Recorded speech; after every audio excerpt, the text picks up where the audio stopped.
कोंडागांव जिले की फरसगांव पुलिस को नशे के सौदागरों के खिलाफ बड़ी कामयाबी मिली है।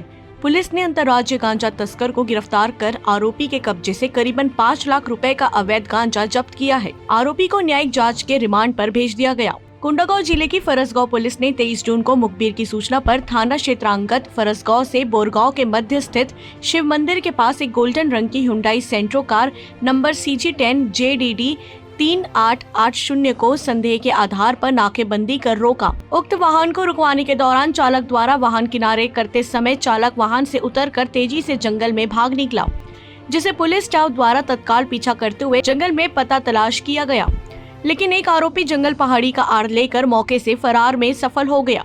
चालक के साथ वाहन में बैठे सहयात्री को मौके पर हिरासत में लिया गया। आरोपी से नाम पता पूछे जाने पर उसने अपना नाम शीशा बोलदास निवासी ग्राम लबरू आंध्र प्रदेश का रहने वाला बताया।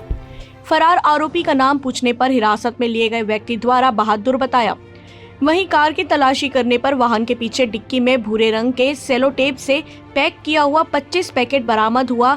तौल किए जाने पर 1 क्विंटल से अधिक मादक पदार्थ गांजा पाया गया, जिसकी बाजार में अनुमति कीमत 5 लाख रुपए बताई गई है।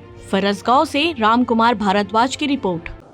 छत्तीसगढ़ शासन के द्वारा छत्तीसगढ़ को नशा मुक्त रखने के लिए दिशा निर्देश दिया गया था, जिसके तारतम्य में पुलिस अधीक्षक महोदय के द्वारा सभी थानों को MCP लगा के जांच करने का निर्देश प्राप्त हुआ था। इसी के तहत थाना फरसगांव के द्वारा MCP की कार्रवाई की जा रही थी।